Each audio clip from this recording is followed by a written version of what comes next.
Hello, and welcome back to the Greatfully You podcast, where we explore the depths of gratitude, personal growth, and living a life filled with purpose and joy.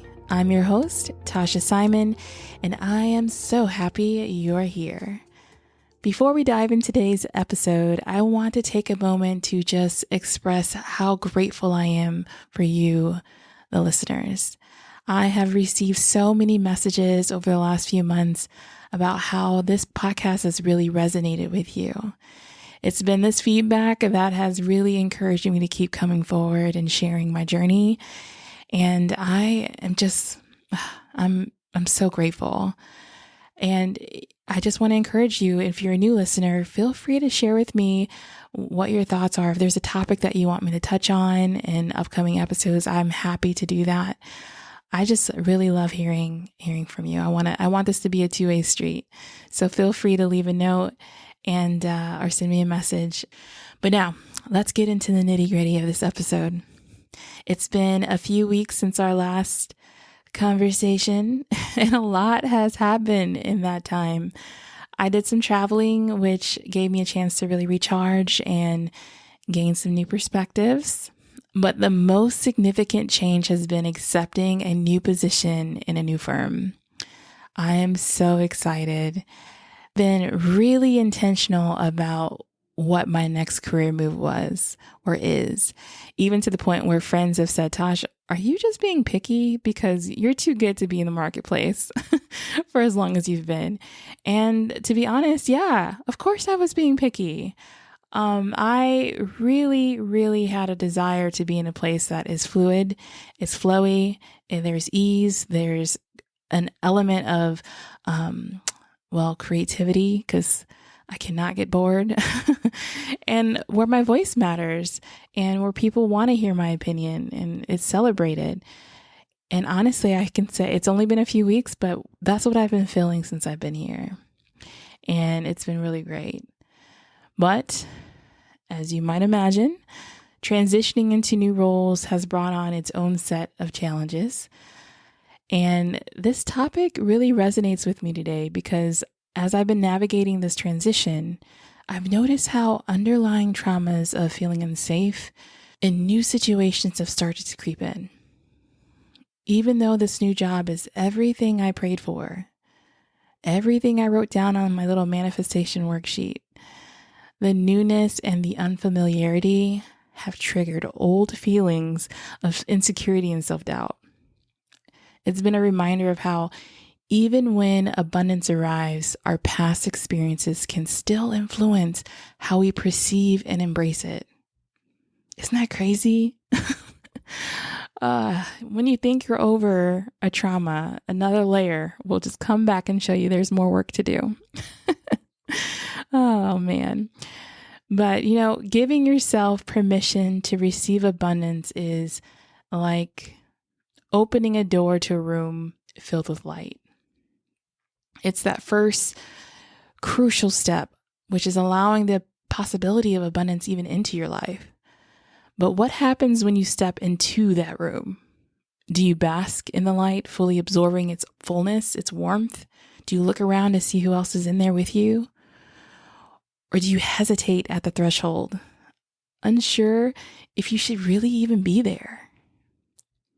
That hesitation, that feeling of, do I really deserve this, is what we're going to be exploring today. Because for many of us, even after we've given ourselves permission to receive abundance, there is an internal struggle that follows, a deep-seated question of worthiness. You see, feeling worthy of abundance isn't always straightforward. It's not just about self-doubt or, my dear bestie, the imposter syndrome. Although those can certainly play a role, sometimes the struggle with worthiness is rooted in something much, much deeper. Something that stems from our past experiences, our traumas, and the scars that they leave behind. Let me share a personal story that really brings this home for me. It's so relevant because it may seem silly to most, but I'm going to share it because I laugh at it now because I'm like, Tausha, you're so ridiculous. But it was a trauma response, and it may seem silly to you, but I'm just going to be vulnerable and just share it. You guys know I started this job, as I already mentioned, a few weeks back. It's been everything I prayed for, and really, to me, a perfect fit. But with all of the newness came a sense of fear. The abundance I had received felt unsafe because it was so unfamiliar. And instead of settling into this new role, I found myself falling deep into some unhealthy working habits. And they were habits that I had developed over years at my old job because I just knew if you work hard, you get results. I've always known this, actually, not just at that job. It's been embedded in me since a child. You have to work hard. And on my very first day during onboarding, I knew that I had probably several days to do these trainings, but there was like a large amount of them. And I tend to hyper-focus at times. And I just found myself hyper-focusing. I wanted to really grasp everything I possibly could with all of their systems and their products and whatever. And to know me is to know that I also listen to videos on 2 times the speed because why not? I process fast. But let me tell you, when I got to like training 15 in the afternoon, I'm like, okay, just 3 more. You can do this. And then I did that several times throughout the day. It's just a couple more. You can do this. Blah, blah, blah. No, why not? But at the end, my brain was noodles because I was listening to them at 2 times the speed. Like, who does that? I was processing it, but my gosh, I was exhausted. And the funny thing is that literally no one told me to do that. But I was just trying to cope with the underlying fear of overcompensating. I didn't want to go into my next day not knowing what I was doing. But that is so not realistic. It's a new job. No one expects you to know or be perfect on your first job. But hefty, defty perfectionism tried to come on in and sneak up on me. And I just fell into routine. I did it. But this is what trauma can do. It can make us feel unworthy and unsafe in the very moments when we should be celebrating our successes.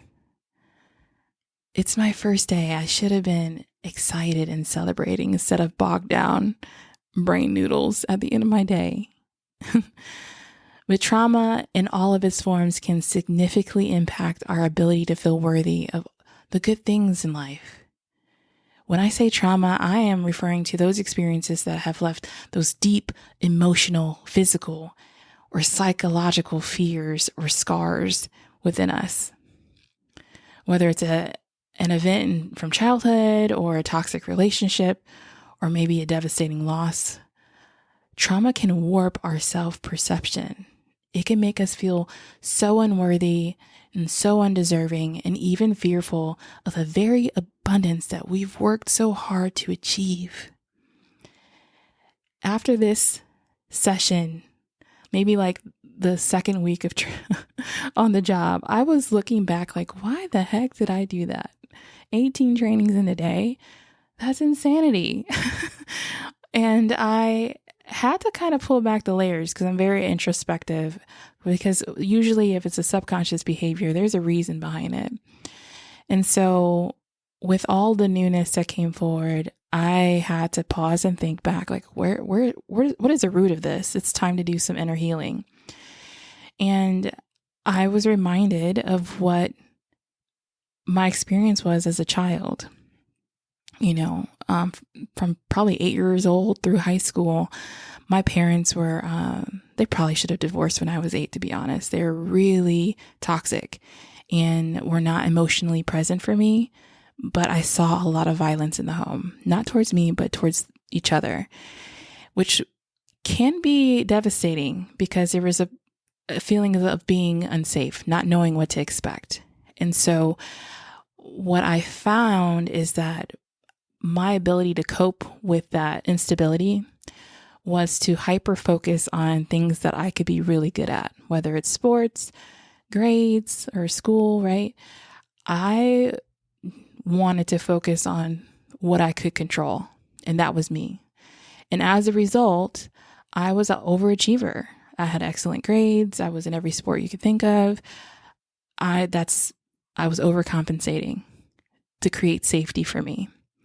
And so when this popped up, this underlying fear popped up that first week of work, I had to pause and say, oh, there's a layer that I need to heal that I thought was healed already, because I knew subconsciously that was something that I've always dealt with. But for it to rise up and for me to not even be aware and just keep hankering out material, I had to just pause and say, all right, Tosh, let's go into some inner child work and remind young Tausha that you're safe. And I had to do that. I had to do some meditation, some prayer, some journaling, and create space for myself to just be. And so if you experience something like that, where you feel like you need to overcompensate to maintain the abundance that you've had or that you've received, just know to take a step back, do some journaling, and see what's the root cause of that. It may be something from your young adult or inner child, younger child's experience that you can create space for and remind yourself that you're safe. Another way that unworthiness can manifest is through survivor's guilt. This is that uncomfortable feeling that arises when you've achieved something significant, like myself landing a new job, while knowing that others around you are still struggling, still in the hunt for their next opportunity. The job market right now is intense. I have friends who are still searching for roles and navigating the uncertainty and stress that comes with it. Even though I'm incredibly grateful for this new position I've accepted, I can't help but feel a pang of guilt knowing that others who are just as deserving are still facing similar challenges that I had.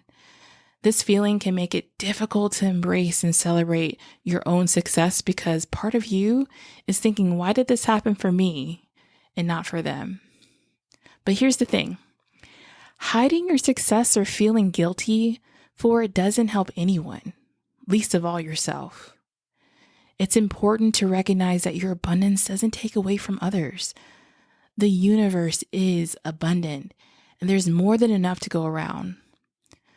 By fully stepping into your success and sharing it with others, you can actually inspire and uplift those who are still on their journey. Your success can serve as a beacon of hope, showing what's possible even in challenging times. So while it's natural to feel some level of guilt, I encourage you to shift that energy into gratitude and support. Reach out to those who are still searching, offer some encouragement, and share your personal experiences. Be vulnerable. How did you really feel when you were going through those challenges? Be what you wish you had in those circumstances. By doing so, you're not only embracing your own abundance, but also contributing positively to the collective journey that we're all on. Now, acknowledging and releasing survivor's guilt is a powerful step, but there's another challenge that often arises, one that's deeply tied to our past experiences and the wounds that we carry. And this challenge is vulnerability. Trauma can leave us feeling guarded, making it difficult to open to the abundance that life offers. You see, abundance requires vulnerability. It requires us to be open to trust and to receive without fear or hesitation. In my new job, I've had moments where I could have clammed up out of fear of insecurity. The newness of it all made me want to retreat within myself to protect myself from any potential hurt or rejections. But then I remembered all of the inner healing I've done over the years. I've learned about the law of reciprocity and the law of attraction. And I've really embodied it. And as a result, I've come to understand that we attract what we are on a subconscious level. So for a long time, I used to carry belief that I needed to be cautious, to watch my back, to be mindful. But I've since shifted that perspective to believe that people are inherently good. People want to help. This shift has been transformative, for sure. It's created a space for me to be more vulnerable, to show up as my authentic self. And when I'm vulnerable, I create a space for others to be vulnerable too. It's in these past few weeks at my job, I've shared parts of myself that I hadn't shared in any of my previous roles. It has been so liberating to be authentically me in all capacities. I've even talked about this podcast with them and they're like, oh, I want to listen. How cool is that? My vulnerability with my new team has combated those initial feelings of unsafety because it's given them the opportunity to show up for me. My vulnerability with my team has combated those initial feelings of uncertainty because it gave them the opportunity to show up for me, often without even knowing what I needed to feel safe. Seriously, I would have a thought and it's almost like they were reading my mind. And so that's when I knew, usually in my experience, when I'm in the right vein or where I'm supposed to be, Spirit will show up and show out and just remind me that I'm safe, or whatever it is that is coming forward for me is here. To be abundantly safe. What a powerful feeling. But this idea of vulnerability extends beyond my professional life. It's just as crucial in our personal relationships. I remember a time when I ended a really bad relationship before I started dating my husband. And it was toxic, right? And it was a mirror of what I had saw growing up. It was slightly better than my childhood, but there was moments where I was like, you're creating a pattern here. And I had to identify the pattern in order to pull myself out of it, right? And so, after I left that relationship, I remember writing out what it is that I desire. I tend to write out and journal what's on my heart and what I want for my life. And I wrote out a partner, what I wanted in a partner. And what was wild is that one of my good friends, we started hanging out again. And I was like, wow, he's everything that I wrote out. That's wild. But I was scared. After coming through a 3-year relationship and 6 months later, my husband proposed to me, I was terrified. And I don't know that I was fully healed yet, to be honest. And so there was things that I was working through in that relationship that I had to remind myself that my husband was not my past. So those fears of being cheated on that I had experienced with my past relationships isn't the same with him. And similar to this job with the people I've worked with, saying things that created a safe space for me, my husband also did that too. Words of affirmation. He didn't even know that I needed to hear what he was saying, but it was as if it opened up my heart to receive. Like God, source, universe created space for me to heal and to trust through those around me. But I had to be willing to receive it. I had to be vulnerable. I had to know and recognize the patterns that I was creating in my mind to then choose whether or not I want to believe those thoughts or to shift and transform. So my past trauma was making it super difficult to fully embrace the abundance in my relationship at first, but I chose differently. And it was only through recognizing the pattern that I could begin to heal and truly appreciate what I had. In both my personal and professional life, I've seen how embracing vulnerability not only opens the doors to deeper connections, but it also helps me create an environment where others feel safe to be themselves. Okay, so let's not overlook a very important role though. So we talked about personal relationships and professional relationships and external experiences, but Another thought to be mindful of is the distorted beliefs that trauma leaves behind. Thoughts like, I'm not good enough, I don't deserve happiness, or good things never last. I know that you guys can relate to this because at some point in my life, I know that I've thought these thoughts. And it's so easy that they can take root in your mind and then spiral. Oh man, you go into that pattern that we were just talking about and you begin to believe it. It can influence your entire perspective on life in general, your relationships, how you navigate through it, the decisions you make in your career, your partners, your kids. It's contagious. These beliefs can create a barrier between you and the abundance that you deserve. No matter how much you achieve or how much love comes your way, if you hold on to these distorted beliefs, there will always be a part of you that questions whether it's real, whether it will last, or whether you even deserve it at all. So how do we move forward? How do we break that cycle?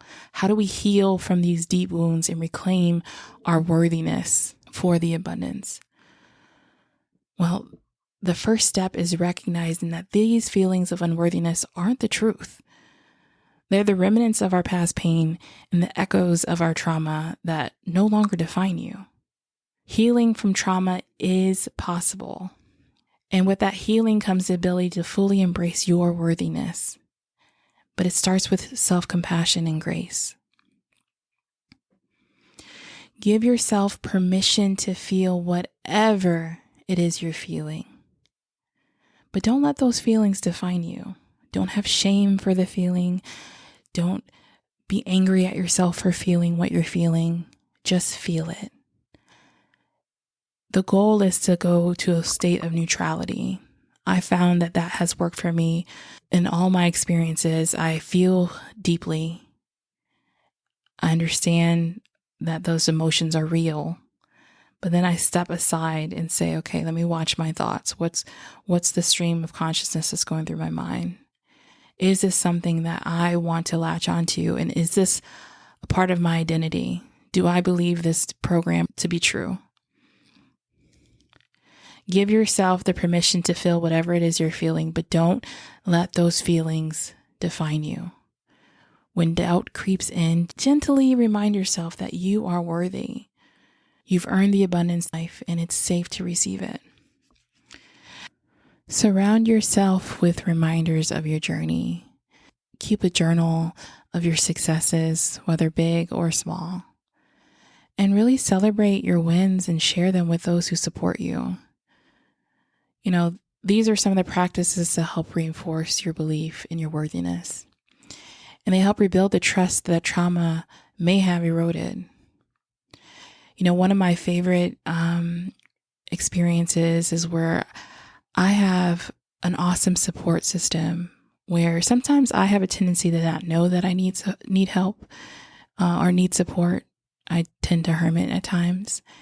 And then I'll share a piece. And I had a friend who recently reached out to me because she felt the difference. She felt my stress, I believe. And she knows that I was going through the transition. And she shared with me one of the sweetest messages to remind me that I'm not that insecure teen anymore. And I'm going to read what she told me. She said, "You are enough and worthy without doing anything. Your learned, earned, and bought skills aren't what make you amazing. They're just the cherry on top." Your learned, earned, and bought skills aren't what make you amazing. They're just the cherry on top. Bridget, thank you for those sweet words. Thank you for reminding me of who I am in that moment of uncertainty. I needed to share that with the listeners for Greatfully You because I think that so many people need to hear that. Your very existence is enough. And sometimes our loved ones are the ones to remind us. So trust in yourself, trust in the process, and trust that you are deserving of every good thing that comes your way. And remember, abundance isn't finite. Just because you're receiving blessings doesn't mean there's less for others. The universe is abundant and there's more than enough to go around. Embrace your abundance without guilt and without fear and without the shadow of past pain holding you back. You are worthy, not despite what you've been through, but because of it. Your resilience, your strength, your ability to overcome. These are all reasons why you deserve every bit of all the good yumminess that comes your way. So as you reflect on this episode and the one where we discussed giving yourself permission for abundance, I encourage you to see this as a journey. First, you open the door to abundance by giving yourself permission. You allow the ability of good things to enter into your life. But then the next step is just as important. Step into that room filled with light and truly embrace your worthiness to be there. It's about recognizing that you don't just have the right to receive abundance. You have the right to enjoy it, to revel in it, to let it nourish your soul. I want you to take a moment right now and think about the abundance in your life. It could be a loving relationship with a partner, a friend, a parent, a child, a successful career, financial wealth or stability, or even something as simple as a moment of peace. Moms, you know what I'm talking about. Dads, you too. Whatever it is, take a deep breath and say to yourself, I am worthy of this. I deserve this abundance. Feel the truth of those words as they resonate within you. I am worthy of this, and I deserve every bit of this abundance. Let them sink in and start to dismantle any lingering doubts or fears, because you are worthy. Every aspect of you matters.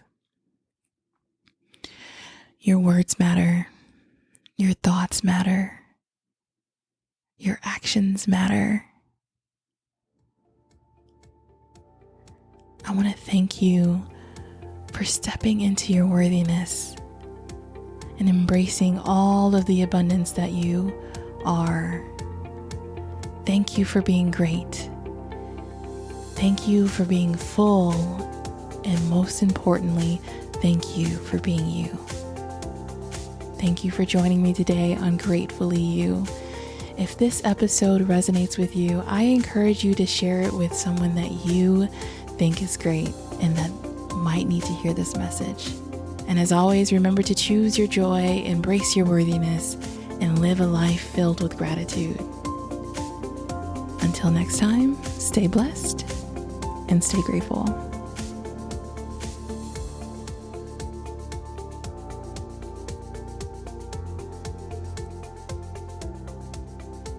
Thank you for joining the Greatfully You podcast. To stay connected with the Greatfully You family, don't forget to like and subscribe so you never miss an episode.